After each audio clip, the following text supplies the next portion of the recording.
MDS university Ajmer के BA part first political science paper second के विद्यार्थियों, मैं doctor Manoj Awasthi, associate professor SPC government college Ajmer, आपको पिछले कुछ दिनों से राजा राम मोहन राय के बारे में बताने का प्रयास कर रहा हूँ। जो पिछला टॉपिक हमने ख़त्म किया था वो थे उनके राजनीतिक और धार्मिक विचार। आज हम उस अति महत्वपूर्ण बिंदु पर बात करेंगे जो राजा राम मोहन राय की सबसे बड़ी उपलब्धि या देन कही जा सकती है, और वो है उनके सामाजिक विचार। आपने पढ़ा होगा, सुना होगा कि उन्हें भारतीय पुनर्जागरण का प्रतीक माना जाता है। पुनर्जागरण का अंग्रेजी शब्द का अनुवाद है रेनेसां। जैसा कि अगर इसके शब्द पर आप जाएं, पुनर्जागरण यानी दोबारा उठना। पुनर् माने दोबारा, जागरण माने उठना। राजा राम मोहन राय के समय जब वे हैं, स्थितियां सामाजिक क्षेत्र में इतनी ज़्यादा बिगड़ चुकी हैं कि उनके सुधरने की कोई संभावना दिखाई नहीं देती। और आपने आज के समाज को भी यदि देखें तो आप पाएंगे कि हम कई बार लगातार गलतियां करते जाते हैं और फिर उसको परंपरा का नाम दे देते हैं। और परंपरा अपने आप में इतनी दृढ़ और मजबूत होती है कि उसको तोड़ना आसान नहीं होता। राजा राम मोहन राय, जिनका जन्म 1772 में बंगाल में हुआ है, एक मध्यम वर्गीय परिवार में, ये हम बातें पहले कर चुके हैं अपने पहले लेक्चर के अंदर। उसके बाद से ही जब वो बड़े हो रहे हैं तो उनके भीतर एक उत्कंठा है। वे राष्ट्रवादी हैं, लेकिन उनके विचार उदार राष्ट्रवादी हैं। जैसे उस समय वो उन इन्हें गिने विचारकों में से हैं जो ये कह रहे हैं कि ब्रिटेन और पश्चिम जगत से भी बहुत कुछ सीखने को है। देखिए, सीखने की प्रक्रिया का एक सिद्धांत होता है, और वो ये कि पहली बात आप सीखने को तत्पर हों, और दूसरा आप ये मानकर चलें कि सामने वाले व्यक्ति के पास भी ऐसा कुछ हो सकता है जो मेरे पास नहीं है, और वो मैं उससे प्राप्त कर सकता हूँ। संस्कृति और समाज के विषय में ये सिद्धांत बड़ा मायने रखता है। यदि आप ये मान के चलेंगे कि आप सर्वश्रेष्ठ हैं और आप सर्वोच्च हैं, तो फिर किसी भी सुधार या परिवर्तन की संभावना को आप कम कर देते हैं। राजा राम मोहन राय जब बड़े हो रहे हैं, मैंने आपको बताया था पहले, तो वो समाज में ऐसी अनेक कुरीतियाँ, परंपराएं, रूढ़ियाँ देख रहे हैं जिनसे वो सहमत नहीं हैं, और कोई भी उन्हें उसके कोई न्यायोचित उत्तर नहीं दे पा रहा, यानी वो उन्हें संतुष्ट नहीं कर पा रहा। और आप पाएंगे ये चीज़ें आज भी हैं। अभी आपने देखा होगा कि मृत्यु भोज को राजस्थान में प्रतिबंधित किया गया। आप ये पाएंगे कि बहुत बड़ा तबका आपको ऐसा भी मिलेगा जो इसका समर्थन कर रहा हो। राजा राम मोहन राय जब के जीवन में ये घटना 1811 में घटित हुई। देखिए, हर व्यक्ति के जीवन में एक घटना ऐसी घटती है जो उसके पूरे आने वाले जीवन की दिशा बदलने का सामर्थ्य रखती है। राजा राम मोहन राय के जीवन की वो घटना घटी 1811 में, जब उनके बड़े भाई जगमोहन दिवंगत हो गए और उनकी पत्नी को जबरन उनकी चिता में उनके साथ सती कर दिया गया। इच्छा नहीं थी उनकी। आप कभी इस चीज़ को सोचकर देखिएगा, मामूली सी चिंगारी कभी छू जाती है ना, तो हम हाथ खींच लेते हैं। आप समझते हैं कि कोई व्यक्ति होशो हवास में ऐसा करता होगा? लेकिन ये रूढ़ी थी, कुप्रथा थी, परंपरा थी और जारी थी। पूरा समाज इसको मान रहा था। राजा राम मोहन राय जब बंगाल में लड़े हैं इस प्रथा से। आप अंदाज लगाएं, ये घटना हुई है 1811 में, सती प्रथा।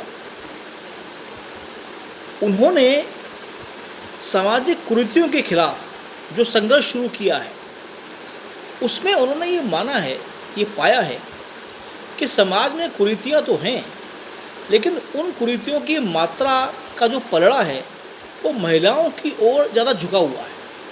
अर्थात सामाजिक कुरीतियाँ, परंपराएं जानबूझकर या अनजाने में ऐसी बनी हुई हैं जिसमें महिला लगातार पिस रही है, दुखी है, और अंत में जब उसका पति नहीं रहता तब तो उसका जीवन जीने का अधिकार भी सती प्रथा के रूप में छीन लिया जाता है।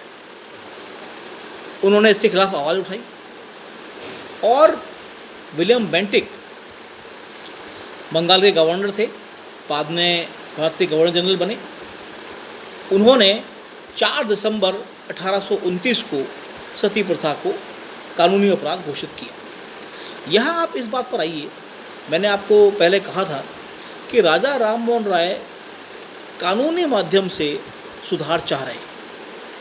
वो ये चाह रहे हैं कि समाज सुधार की लड़ाई समाज तो लड़ ही रहा है। आप देखिए, स्कूल, कॉलेज, धार्मिक सभाएं, समाज के चिंतक, सुधारक, विचारक वो तो प्रयास करते ही करते हैं, लेकिन इसके अलावा यदि कानूनी भी कोई ऐसी व्यवस्था बन जाए जिसपे कुछ कुरीतियों को दंडित किया जाए तो उससे भी समाज में इन कुप्रथाओं को नियंत्रित किया जा सकता है और रोका जा सकता है। 4 दिसंबर 1829 को विलियम बेंटिक ने बंगाल में सती प्रथा को बैन घोषित किया और फिर ये पूरे देश पर भी लागू हुई। आप देखिए, इसका अंदाज लगाइए, 1811 में उनकी भाभी सती हुई हैं और नियम कब बना है? 1829 में, यानी 18 साल राजा राम मोहन राय लगातार लड़े हैं, समाज से भी, ब्रिटिश सरकार के से भी। यहाँ मैं आपको स्पष्ट कर दूँ भाई, देखिए, इसको आप यूँ समझिए, सती प्रथा को आप किसी भी स्थिति में न्यायोचित या सही सिद्ध नहीं कर सकते, वो गलत थी, लेकिन उसके खिलाफ खड़ा होना कोई नहीं चाहता।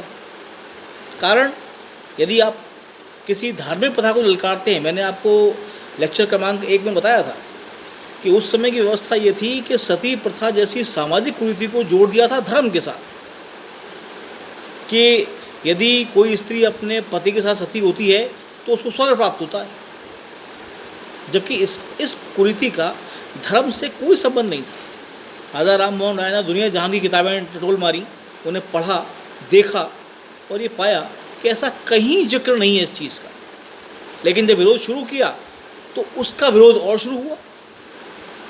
आप ताज्जुब करेंगे, राजा राम मोहन राय का हुक्का पानी बंद कर दिया गया था बंगाल के अंदर, कोई उनसे बात करने को तैयार नहीं, मिलने को तैयार नहीं। और केवल अनपढ़ तबका नहीं, बंगाल का जो भद्र समाज था, पढ़े लिखे लोग लेकिन रूढ़िवादी, परंपरावादी, उनके साथ आने को तैयार नहीं। उस स्थिति में उन्होंने संघर्ष किया और सती प्रथा को प्रतिबंधित करवाया। ये मैं समझता हूँ उनके जीवन की सबसे बड़ी उपलब्धि, सती प्रथा को प्रतिबंध करवाना। और बाद में आज आप देखिए, आज आप पाएंगे तो एक आध साल में एक आध बार कोई घटना ऐसी आपको अखबार में पढ़ने को मिल जाएगी कि किसी स्त्री ने ऐसा कर लिया और उसके कारण कुछ आपको दूसरे ही मिलेंगे। लेकिन आज भारत के समाज ने सती प्रथा को पूरी तरह नकारा है, लेकिन इसकी शुरुआत राजा राम मोहन राय ने अपने प्रयासों से की थी। दूसरा जो उनका तर्क है समाज सुधार के क्षेत्र में, वो स्त्री पुरुषों को बराबरी का दर्जा देना चाहते थे, यानी वो स्त्री समानता का समर्थन करते थे। उनका मानना ये था कि समाज के दोनों जो पक्ष हैं, स्त्री और पुरुष, ये मिलकर एक समाज का निर्माण करते हैं। यदि एक पक्ष को आप इतना नियंत्रित या दबा कुचा कर रखेंगे तो वो समाज कभी विकसित और सभ्य नहीं हो पाएगा। उन्होंने उदाहरण दिए कि संपत्ति में स्त्री का कोई योगदान नहीं, शिक्षा के क्षेत्र में उसे जानबूझकर पीछे रखना, किसी अन्य गतिविधि में जो व्यापारिक हो या वृत्ति से संबंधित हो उसे पीछे रखना, ये सब एक पुरुष प्रधान समाज की ऐसी व्यवस्था बनकर रह गई थी जिसमें स्त्रियों को सेकंड ग्रेड सिटीजनशिप यानी दोयम दर्जे का नागरिक बनाकर रख दिया था। राजा राम मोहन राय ने उस समय समाज में भी और बंगाल के प्रशासन में भी इन सवालों को उठाया कि संपत्ति में, शिक्षा के अंदर स्त्रियों को बराबर के अवसर मिलने चाहिए। तीसरा उनका जो बिंदु है, जो बहुत बड़ा योगदान रहा है उनका, उन्होंने विधवा विवाह का समर्थन किया था।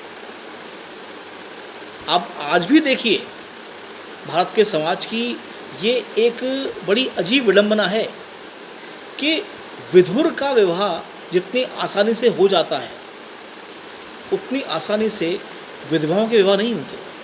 और हम बात कर रहे हैं 19वीं शताब्दी की शुरुआत की, यानी 1828, 29, 30 के आसपास की। विधवा विवाह तो कहाँ हो रहे हैं। और विशेष तौर से जो बाल विधवाएं हैं, देखिए बचपन में शादियाँ आज भी अब तो खैर करीब करीब बंद हो गई हैं क्योंकि कानून बन गया है। पहले बाल विवाह हुआ करते थे और इतने ज़्यादा कोई साधन भी नहीं थे, मेडिकल फैसिलिटीज़ की औसत आयु ज़्यादा हो व्यक्ति की, बीमारी से बच जाए, ना इतने वो टीके थे ना इतने उपचार थे। तो इसका असर ये पड़ता था कि बाल विधवाओं की संख्या बहुत बड़ी हो गई थी। और समस्या वही कि उनका जहाँ वो जन्मी हैं, यानी उनका जो मायका है, वहाँ उन्हें कोई पूछ नहीं रहा। और ससुराल वाले ये कह रहे हैं कि जब हमारा लड़का ही नहीं रहा तो आपसे हमारा क्या संबंध। उनके लिए विधवा आश्रम हुआ करते थे और वो विधवा आश्रम समाज की अनेक कुरीतियों को, बुराइयों को जन्म दिया करते थे। राजा राम मोहन राय उस ज़माने के पहले विद्वान हैं, समाज सुधारक हैं, जिन्होंने इस बात को पूरी मजबूती से रखा है कि बाल विधवाओं के पुनर्विवाह, और यदि विधवा की उम्र ज़्यादा है तो उसको शिक्षा और कौशल के ऐसे गुण सिखाए जाएं ताकि वो अपना भरण पोषण अपने परिवार का ठीक से कर सके। अगला जो उनका समाज सुधार का विचार है, उन्होंने स्त्री शिक्षा पर बल दिया। वो ये मानते थे कि शिक्षा पर सबका अधिकार बराबर है, ये खाली पुरुषों का एकाधिकार नहीं है। लड़कियों को भी पढ़ने का उतना ही अधिकार है जितना पुरुषों, और उनके लिए विद्यालय खुलने चाहिए और बनने चाहिए, और उनकी शिक्षा को परिवार को भी और समाज को भी प्रोत्साहन देना चाहिए। अगला जो उनका समाज सुधार का बिंदु है वो ये है कि राजा राम मोहन राय उस ज़माने में ये बात कह रहे हैं कि अंग्रेज़ी ही नहीं, अन्य भाषाओं को भी पढ़ना चाहिए। इस बात पर उनका बड़ा विरोध हुआ क्योंकि उस वक्त भी भारत का एक बहुत बड़ा तबका भारत में अंग्रेजी शासन का विरोध कर रहा है। वो ये कह रहा है भाई हम तो इनको हटाना चाहते हैं यहाँ से और आप इनका सपोर्ट कर रहे हैं, समर्थन कर रहे हैं। राजा राम मोहन राय का तर्क ये था कि पश्चिम की तर्क शक्ति और विज्ञान में जो उनकी उपलब्धियाँ हैं वो आप तभी सीख पाएंगे जब आप उनकी भाषा, खाली अंग्रेजी नहीं, और जो पश्चिम के अन्य देश हैं उनकी भाषा, उनकी संस्कृति, उनका विज्ञान यदि आप सीखते हैं तो इससे आप अपने देश के नागरिकों को, विज्ञान को, संस्कृति को, समाज को और समृद्ध कर पाएंगे। वरना आप सिकुड़ कर रह जाएंगे, सिमट कर रह जाएंगे। और ये तभी हो पाएगा जब आप उन्हें अपना शत्रु मानना छोड़ें और उनके साथ साथ आगे बढ़ें। तो ये कुछ विचार हमने आज उनके समाज सुधार के देखे। बाकी बातें अब हम अगले व्याख्यान में करेंगे। धन्यवाद।